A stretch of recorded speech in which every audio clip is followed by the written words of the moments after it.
अस्सलामुअलैकुम वरहमतुल्लाहि वबरकातुहू। टाठे बच्चों, उम्मीद है तुम सारी ठीक पाट असल पाट। रात कोर अस सबक मुकम्मल, अमुक नाव आटुक पाटुक। आज करो अमिक सवाल, अच्छु जवाब लिखियो।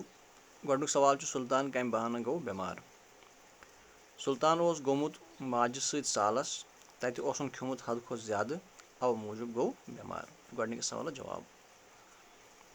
दोयम सवाल मोज क्या वनान सुल्तानस तसल्ली दिन खतर। यम सुल्तान चारपाई पे शंगित, तमिस मोज ततनी आसान, सह तमिस दिवान दिलास मदार, सह क्या तमिस वनान। मोज सुल्तानस गरा कलस फश दिवान तो गरा नरन। बेयि छस वनान मोज हा लजी बलाय, नर जंग मा दि दारित, यमन हा करी दग। वुन हा गसी फरक, अब्बा जान गोई डॉक्टरस, हना सब्र, ददिस मज ना गसी न करन मुतावली। यम चीज तम साथ दलास मदार खतर अम सज मोज अमिस वनान।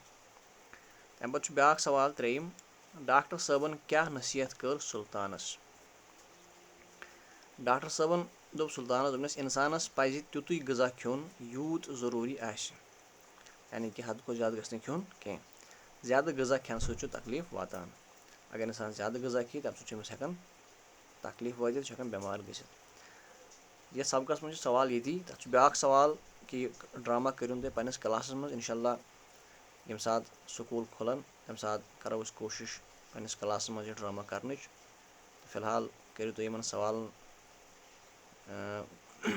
गर कापी पे, तम करियो तुम याद। इंशाअल्लाह पगह समखो नौ सबक हेत, तोतान दियो इजाजत, बियो खुदायस हवाल।